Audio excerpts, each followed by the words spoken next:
This podcast contains graphic descriptions that some listeners may find disturbing. Listener discretion is advised. Now, with that being said, welcome to the Mortal Musings podcast. Right, let's do this.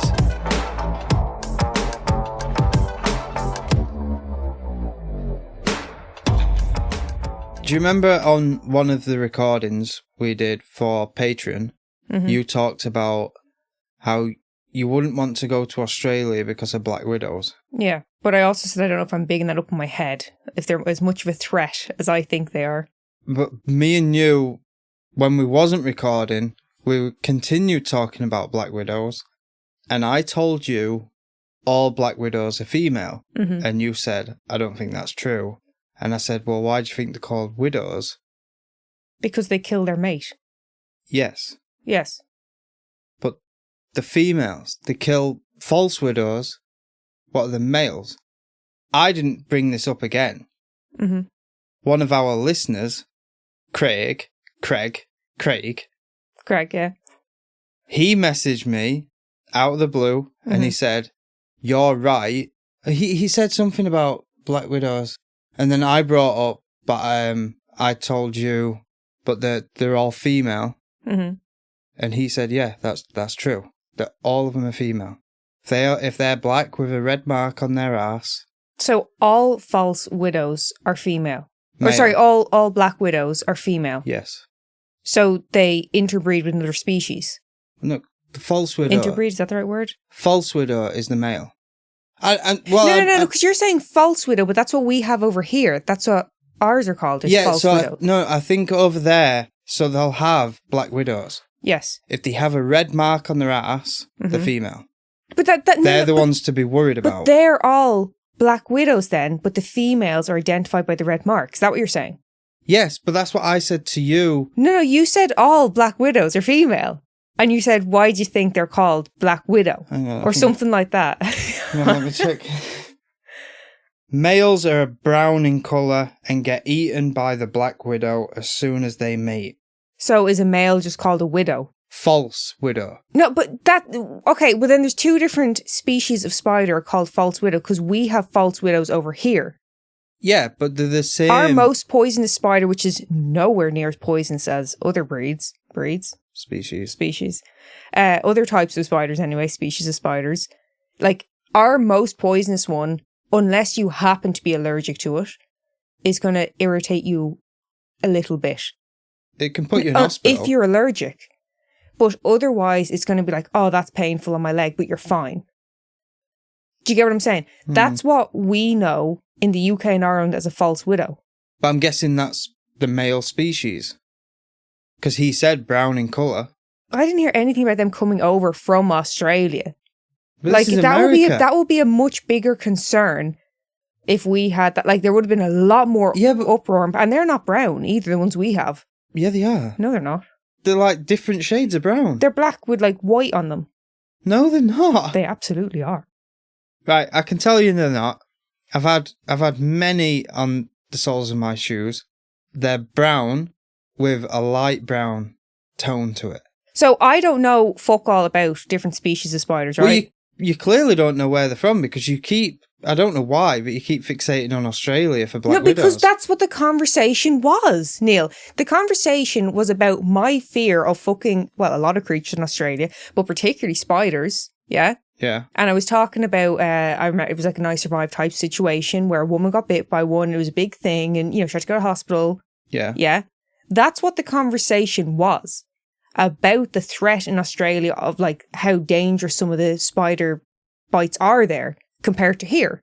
Yeah. So I don't know why you're trying to turn this on me. Because you were gaslight me. Because you weren't saying they were female, and they clearly are. My argument was you said all black widows are female. I said, well, how the fuck can they all be female? Because they have to mate. I thought the whole point of a black widow is that, I don't know if I'm saying black widow and false widow interchangeably. I probably am. I apologize. Black widow. Yes. How can they all be female? Because they have to mate. And the whole point of their name is that because they kill their mate. Where you're saying, no, all black widows are female and they mate, like an interspecies mate with a false widow. But it's the same species, they're just a different colour. But they can be a different colour and still be the same spider.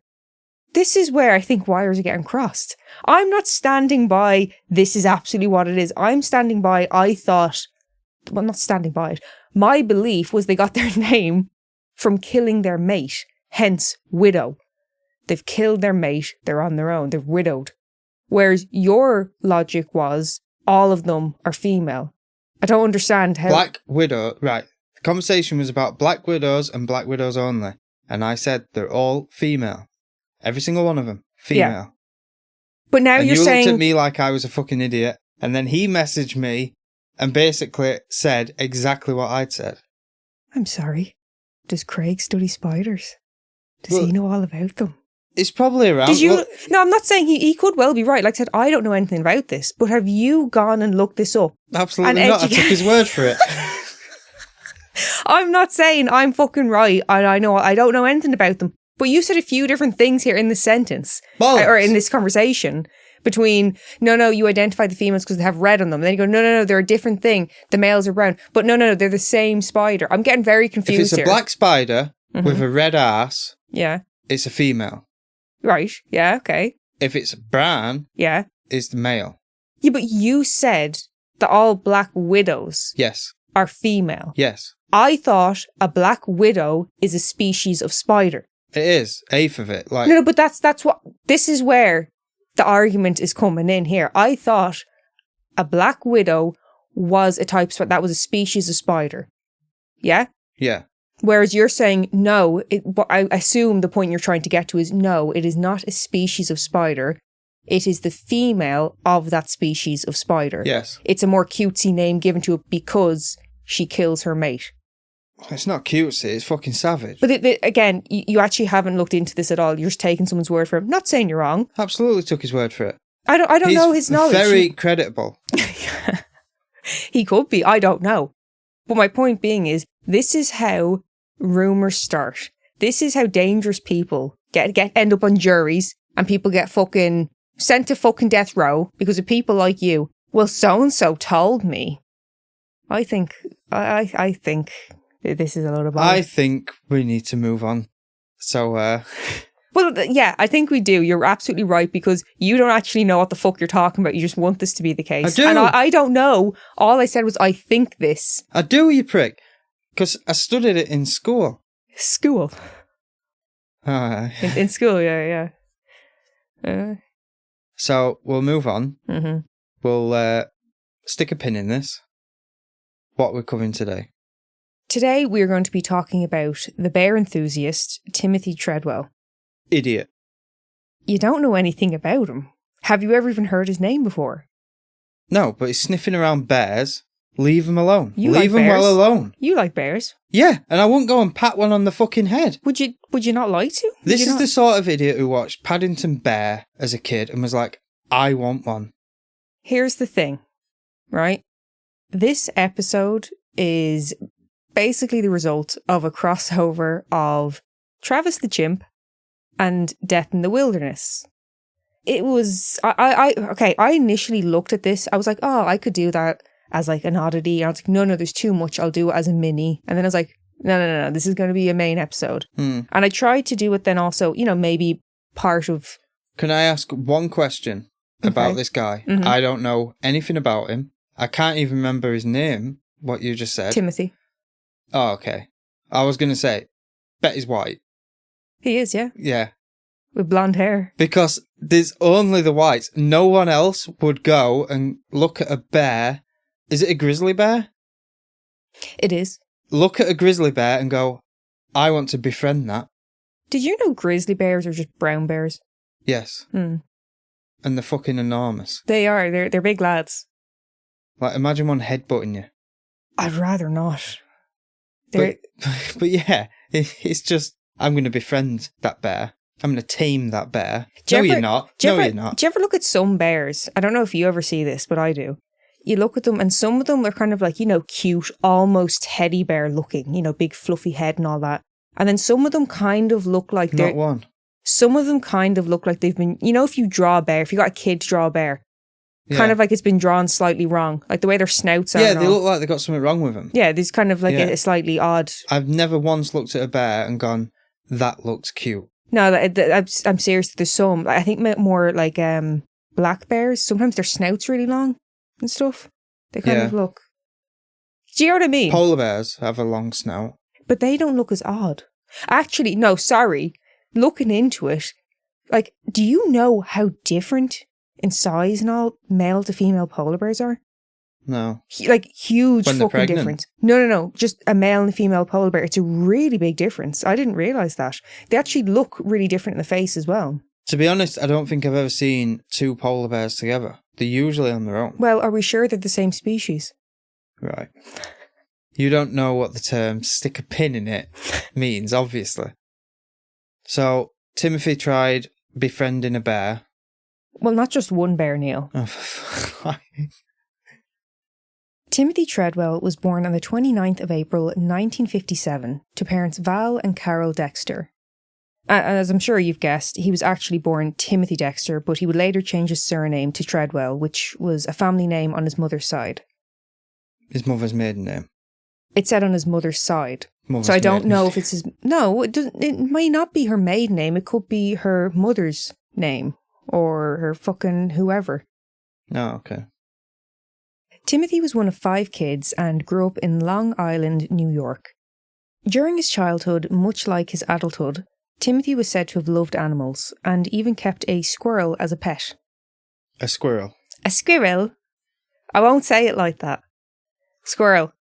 Squirrel? Squirrel.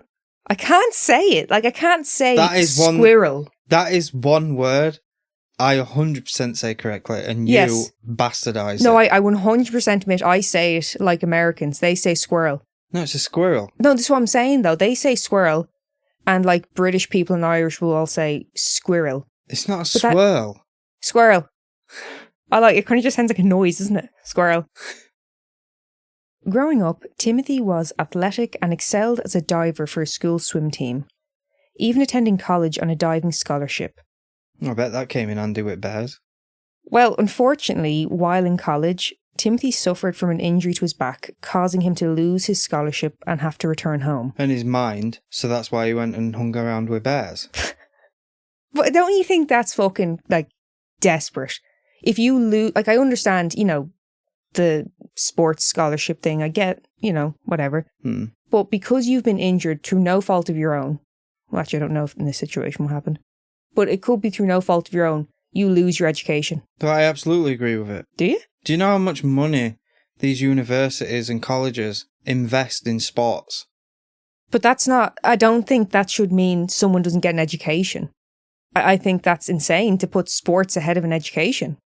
But you're there on the premise, but you're going to win points for their teams. Yeah, and but I look at it as, right, he got in, he got injured, it wasn't his fault, no givesies backsies type of thing. Let him have the education. Well, no, because they need to make room for someone who can actually score him some points now. I think we need to make room in society for people who are educated. Well, and by that I don't mean that, like, if you haven't gone to college. What they could do is, so the failures of the like, so say New York, for instance, they have a school, and it's only a little school, and it's just for the dropouts who can't do the sport anymore, and they can't be educated in that college or university. Like a community college, like people. Yeah, but it's all people who've quit the sport and lost the scholarship. I think you're a dick. I think more people will agree with me than you. Well, it's a lot of money invested in sports. I think those in people America. I fucking know. They're nuts about it. Yeah. But I think that's disgusting that you would deprive a person of an education, regardless of if he's been injured. He earned the spot there, and I stand firm. No givesies backsies. Like, this is how to look at it with Americans and how they commercialise sport. What was I watching? It weren't that long ago. That lumberjack competition where they were cutting wood with chainsaws, and they were getting, like, marked on the technique. Yes. Speed. That's commercialised. There's beer sponsors and stuff for that. There's a lot of money invested in someone cutting wood. That's a sport. But You're standing firm that sport is more important than education. For someone who's there on a sports scholarship, absolutely. Okay. So regardless of how Neil feels about it, I'm sure this was a blow to Timothy. He probably felt like he knew what direction his life was going in, and suddenly that's it. Where he thought he was heading was just gone. Sorry, just going back to the scholarship as well. I'm not a bad guy here. I'm not saying you are. There's 2 butterflies fucking on the window. I'm not a bad guy here. I'm being real with it. No, because the reason why they're on a scholarship, they're getting it for note. Because of their sports skill. So they probably said, well, you can't play sports anymore, so that's the scholarship gone out the window. But can you pay? Can you pay for the... Okay, well, what if we met in the middle? If it was up to us, we met in the middle, right? So you lose your sports scholarship. Yeah. But you like half price commission, which is still a ridiculous amount of money. Would you accept that? Because he did get into the college, it's just because of unforeseen circumstances. Yeah, but he only got into the college because it weren't because of his brains, it was because of his sport. Yeah, but we don't really do this over here. No, it's twisted, it's fucked. No, I don't get it. But as far as I'm aware, you still have to do well. Like, it's not like you can just, fucking, what's the word? Sail by on your athletic ability. You still have to keep your grades up and do good. So he has to... Yeah. You don't have to do it yourself. But well, you don't have to. Yeah, you have to hand in good grades. Yeah, exactly. You have to hand in the good grades, yeah. So anyway, after that setback, at the age of 20, Timothy decided to move to California in search of a fresh start. Now, while out there, he got himself an agent and began to pursue a career in acting. What? How's this getting to Grizzly Bear? Is it fucking what? we will get there, yeah, but this is just a bit of backstory. Like I said, his life changed from what he thought it was going to be. Yeah. Now, you're not impressed so far with Timothy? Well, immediately, I wasn't. So, like I just said, got into acting. This was around the time that he actually changed his name. So, I assumed it was for that. It's very common for people in the entertainment industry to go by a different name. Yeah. While out in California, he did get onto a show, Love Connection. You familiar? No, is it like Love Island? It's like a... Bachelor. Well, it's not like Love Island, it's a dating show. Okay, like Blind Date? Yeah, more that kind of a setup. Hi. What's expecting that? You lot love her. I don't. Brits, they fucking love Cilla Black. I couldn't stand her.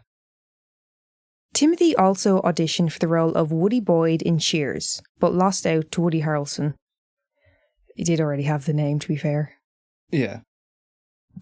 You said that as if yeah, come on, Timothy, get with it. Yeah. And Timothy was said to have took this rejection very badly.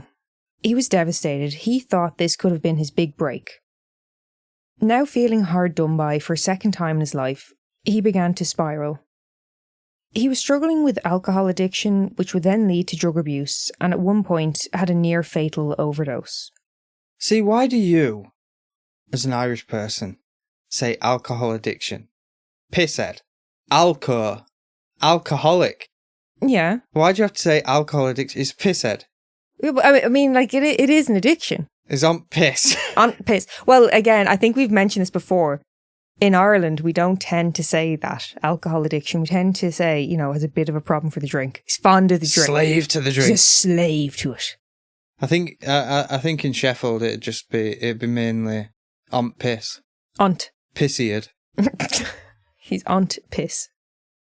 Now, after this, Timothy decided it was time to reevaluate his life and sort of take on a new persona. What's that, I wonder? Oh, no, we're not at bears just yet. Oh, he starts off small with wolves. No, he claimed to have been an orphan from Australia. What? Yeah.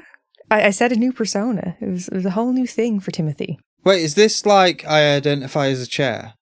He's identifying as an orphan? He was just lying to people. Oh. He even went as far as actually researching the area which he claimed to have been from in an attempt to make his story more convincing. Yeah, people didn't buy it though. They said his accent was sus as fuck. Yeah. Years later, when one of his friends was actually asked about this whole Australian orphan situation, he was asked, did it bother you that he had lied about it?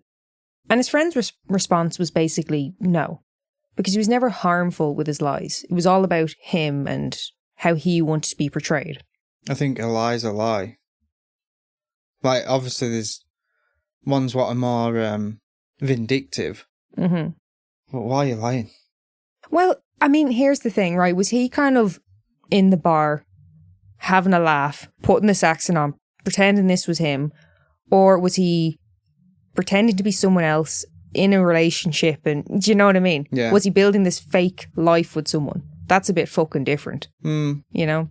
Like, what would you do if after 8 years, my accent just completely changed and I never lived in Britain? I'm actually from London. Yeah. But those around him described Timothy as someone who was troubled. He would even describe himself in that same way. At one point, he was prescribed antidepressants due to his ever-changing moods, but he didn't like taking them. His reason being was that he felt as though he needed to experience the ups and downs, and that he did not want a middle ground.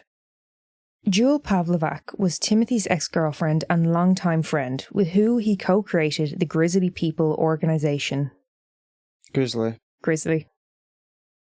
Timothy and Jewel had met while they were both working in a themed restaurant. After she had gotten in trouble for starting a small fire, Timothy kind of ran into her and was like, "Oh my God, was that you?" And it was kind of like kindred spirits, both messers, what have you. Both messers? She set a fire. She's an arsonist. It was. Yeah, I didn't word that very well. It was one of these things like a medieval themed restaurant. And apparently she had to wheel in this big thing of soup, and they would light a fire underneath the soup and like cook it in like this cast iron yolk. Yeah. So she put a bit too much lighter fluid and like set the table on fire or something like that. She didn't mean to. She wasn't just like, fucking light it up. Do you know what I mean? Bad enough. It's bad enough. But either way, Timothy was like, that's fucking gas that you did that. Gas is funny. Have we never used the word gas? No. Okay, yeah, gas is like gas crack. Good fun. Hilarious. Funny. It's funny. You're a man of few words, aren't you, Neil? Jewel described Timothy as definitely having a darker side, and that he had a sense of justice that was his own. Now, you know how I feel about that. That vigilante type shit. Taking shit into your own hands. It works sometimes.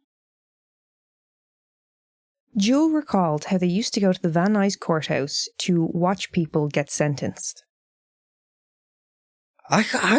Yeah, that sounds a good idea. I think a lot of people do it. A lot of people go to the courts and just see the proceedings. It's like going to airport and watching planes take off. Kind of, but it's people in shitty situations. Yeah. Well, she said she thinks that Timothy did this in order to remind himself of what would happen if he ever did go too far and go to that kind of darker place. Yeah. But yeah, going back to that, like... wow. Yeah, now go on, yeah. Going back... I can just tell you've locked onto that in your mind. You're zoned out with this story for a minute. Go on. ADHD head. Yeah, going back to that with watching people getting sentenced. Mm-hmm. That's something we should all do. If you're having, say like us, if we had a bad day at work, mm-hmm. Go to the courthouse, watch someone get sentenced, go, well, I'm having a shit day, but nothing like that. I'm not that guy. I mean, you make it sound so callous, but I get what you're saying. It's to put things into perspective of... You could go and watch executions and be like, well, he's really fucked. I'm fine. Wow. I get what you're saying, though. It's just putting things into perspective that, you know, you're petty little shit. And it could be someone in a lot more dire situation. It's in the seam. There's a feather. There's in the seam under your arm. I'm feeling the seam and going up. Under your arm. I'm going up. I'm following That's your side. I'm following the seam. Your underarm. What the fuck? You and them stupid fuck. Right, lads, please stick up for me here. She fucking insisted, but we get duck feather cushions. I had to, like, we used to have duck feather pillows. Yeah. Until I said, get them fucking out. But I'm getting stabbed in lug hole, stabbed in head, and now we've got duck feather cushions on sofa. I've just had to pull one out of me. I've just had to pull one out of my armpit. I gave you that the pillows in the bed are now like memory foam ones, yeah? So why the fuck can't I have the cushions at least be the duck feather? I've just give you a prime example. I've just spent 5 minutes while trying to record an episode and I'm pulling it out my armpit. What the hell are you doing with... I've seen the way you fucking sleep and the way you mangle them fucking pillows, right? You're... Like, I got them in like a fucking headlock. So that's why they're underneath your fucking arms and shite. No, I ain't got it from the pillow. I got it from the cushion. You're the same with that. Go out there and look at that fucking cushion. I guarantee it's in like this knotted up little fucking ball, and look at mine, it'll just be straight. Only women who like duck feather. It's only assholes who make this big of a deal out of a fucking cushion. Well, just get polyester. Ugh. Right, so I'm ready to do the rest of the episode now. Now, like we mentioned earlier, Timothy had loved animals from a young age. And his love of animals was what inspired him, along with Jewel, to found the Grizzly People organisation. And their aim was the preservation of grizzly bears, their habitats, and their, quote, harmonious relationship with humans. In 1989, Timothy travelled to Alaska for the first time, where he was... I was born. Yeah, it was, yeah. It was also the same year that Timothy travelled to Alaska for the first time, where he would stay at the Katmai National Park and live amongst the bears. Timothy credits his time out in the wilderness as the thing that really pulled him out of his addiction. There was something about being out in the wild and around grizzly bears that he just fucking loved. I would love. Like, I love the idea of being around a grizzly bear, cuddling up to it, stroking it, but it's not going to happen. If I went near a grizzly bear, it would rip my fucking face off. Well, I mean, I think with him, he viewed it as a more simplistic way to live, and he said himself he felt more comfortable around bears than he did humans. See, I don't see it as a simplistic way. I see it as a way of committing suicide. Same thing with the Death in the Wilderness episode, same thing with this. It may be more simplistic in some aspects, but it's a lot more brutal, harsh. Yes. You know what I mean? Challenging. Mm. You don't like it, do you? I don't mind it. Timothy describes his first time being in close contact with a grizzly as like looking into a mirror. Oh, so he's an ugly bastard as well. And I really can't stress it. He was so invested in these bears. He would go on to spend 13 summers living with them. So he was dedicated. He was about with the bears. Wait, you're speaking like someone from ancient times. 13 summers? Yeah. You mean 13 years? No. It's like they used to say, 13 winters. I've survived 3 winters. No. He lived in California. Yeah. But every summer he would travel to Alaska and spend the summer there. So 6 weeks time. What? 6 weeks? Yeah, so when you're at school... No, in the 6 week holiday. No, that's in the UK. Over here, in the Republic of Ireland, you get 3 months off. 2 months in primary, 3 months in secondary. 6 weeks. Yeah, but yous are deprived of proper holidays. Yeah, but we leave school at 16. Ridic. During his time spent in Alaska, Timothy filmed over 100 hours of these bears, even giving them names. Are you ready for the names? Because they're coming at you now. Okay. Mickey, Hatchet, Oli, the Grinch, Demon, and Melissa. So I'm guessing it's Demon who fucking kills him. No. Downey, Sergeant Brown, Mr. Chocolate, Tabitha, and of course Saturn, who he describes as the Michelle Pfeiffer of the bears. What does that mean?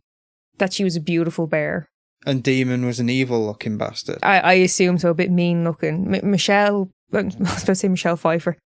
Saturn, the Michelle Pfeiffer of the bears, was like the one that the bears were scrapping to mate with or something, I think. You know, it's that to have kind a of... go on. Yeah. She was stunning, apparently. Huh. Now, in some of the footage that Timothy had shot, you can see him standing there, and there's a bear just in the background behind him. This bear was the Grinch, okay? He stood there, and he's saying she's one of the more frequent bears that he sees. He says that she's about 5 years old, and that she has a bit of an aggressive attitude.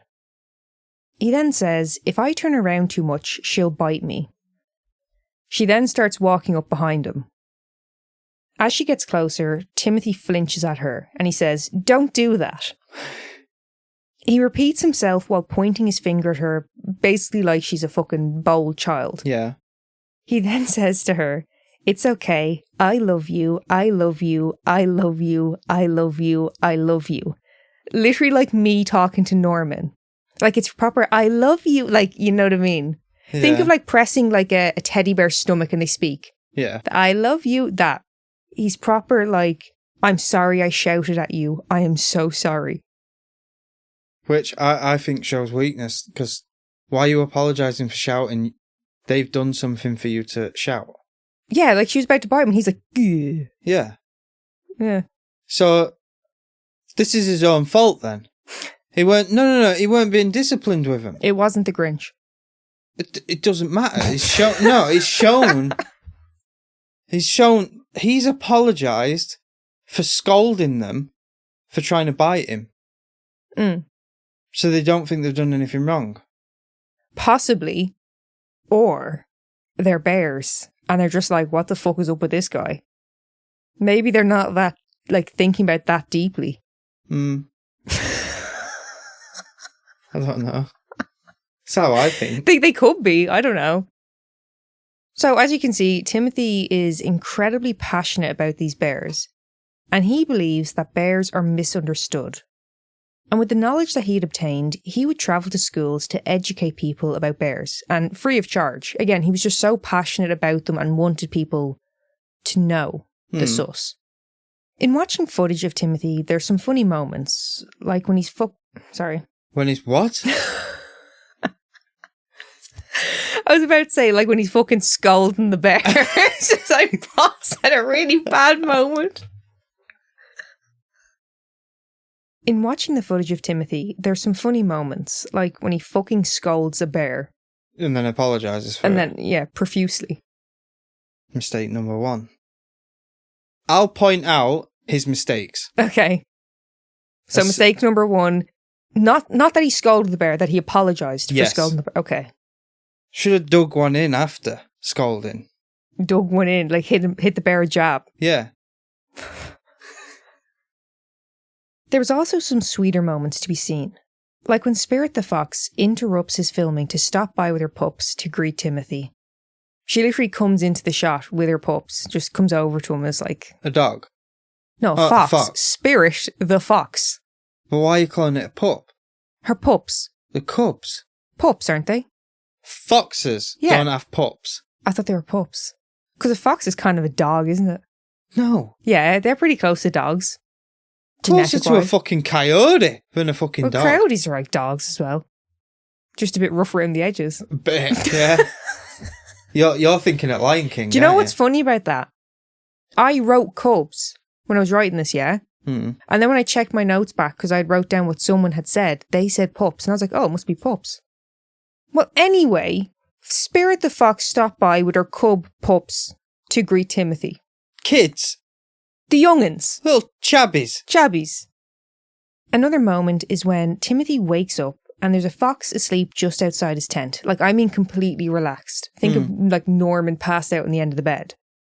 And as he comes out of his tent, you see another fox sat on top of his tent, who he then goes over to and boops on the nose.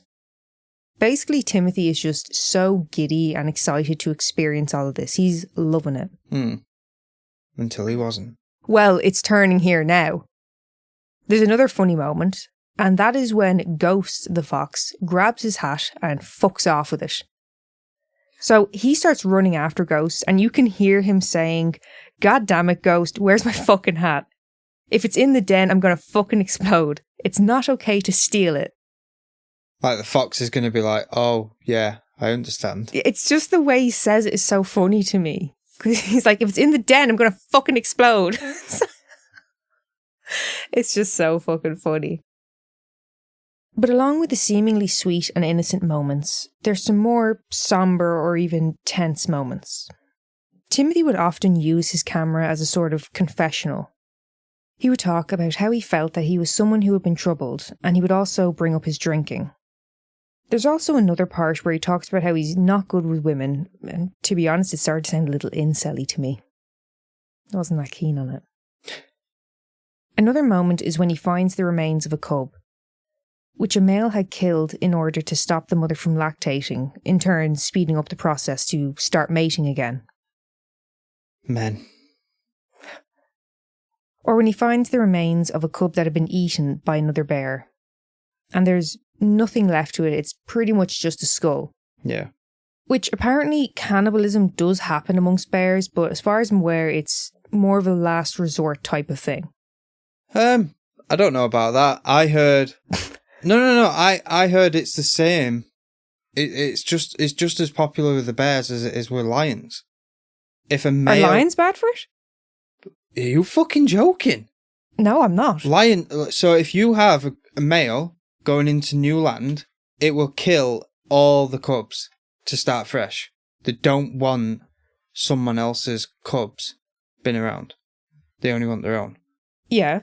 Bears are the same in the wild. No, we're talking about cannibalism. I don't know about eating them. They kill them. Yeah, but cannibalism. Oh, I was talking about killing. Like I said, as far as I'm aware, it's more of a last resort. They need to eat. Okay. So they'll turn to cannibalism. Yeah, that makes sense. No, it's only the same as it happened with that plane crash. They started eating each other because it was last resort. Yeah. But either way, that doesn't really matter to Timothy. He goes on a rant about how these bears are starving and they've turned to eating their young, and how they desperately need rainfall after the drought. During his rant, he says, "I'm like a fucking nut. We've got to have some rain. Let's have some rain, Jesus boy. Let's have some water, Christ man." Like, he's getting very, very upset by all of this. I'm surprised he didn't try doing the rain dance. Like, he might have done. Like, he is fucking going off during this rant. And then, not long afterwards, it does start to lash down and he's all happy and content again. That's until Timothy finds the remains of a fox. He lays down next to the fox, and as he's there and he's talking, and he's kind of a little bit emotional seeing the remains, a fly lands on the fox's eye. This upsets Timothy quite a bit, and he says, "Get out of his eye, friggin' fly. Don't do that when I'm around. Have some respect, you fucker." So white. This is a friggin'. Yeah, I know. This is a fly landing on a corpse. Do you know what I mean? Yeah. But to him, it's like that was Jimbo the fox. Yeah. Do you know what I mean? Like, yeah, saying something like friggin' is the same as like, what the flip? Yeah, no. Just fucking curse. You'll feel much better. So, as you can tell, at times, Timothy definitely becomes a little too immersed in their world. Yeah. Yes, he did want to experience the life of bears, but it's as though he was either not emotionally equipped to deal with the brutality, or that he simply lost sight of the fact that these are wild animals, and nature is fucking harsh as shit. Yep. And you don't mess with nature. It's the reality of the situation. Yeah. It's just, it is what it is. Something else that becomes apparent is that Timothy seems to have a certain level of self-importance. He regarded himself as the protector of the bears. Mm. That noise is great. He films himself ranting about the park service, where he's shouting "fuck you" to them and saying that he's beat them and how they're fucking losers and fucking fucks. Fucking fucks. Yeah, again, like he's going off. He's like getting very worked up, very emotional about this, If I ever say fucking fucks, shoot me. Shoot you? Yes. Okay. Or friggin'. Or what the flip. Something else that Timothy was also very worried about was poachers. Now, Alaska has a healthy bear population, and poaching actually wasn't a big issue at the time. But nonetheless, Timothy was very concerned about the matter. And at one point during his time there, he finds a message that was left for him on a branch. It reads, "Hi Timothy, see you in summer 2001. What, they're mocking him? Well, this is the thing. Okay. That could be someone who is a fan of his or whatever and is, gone and done the trip and be like, oh, I know he's around here. Because he tried to be kind of somewhat elusive. He kind of hide back, be around the bears, didn't want to be around anyone else coming in. Mm. So, yeah, a message left saying, "Hi Timothy, see you in summer 2001. Timothy reads this and he then says, "It's hard to say, but it's a warning of a sort, and it's obviously here to upset me." Now, it doesn't say, "Hi Timothy, we're going to fucking kill you." It doesn't say, "Hi Timothy, you're fucking dead and we're going to chop your legs off." Those are his words. Okay. He's clearly he's building it up to be a mass thing. Now, I don't know if it was someone being a bit threatening, or like I said, if it was someone who just was like, "Oh, hope to see you next summer." Either way, Timothy definitely took it as a threat. Okay, so I didn't intend to make this a two-parter. But you're gonna.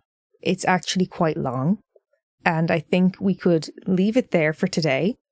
And next week when we come back, we will talk about Timothy's final trip to Alaska and what happened and the aftermath. So we've got to wait another week.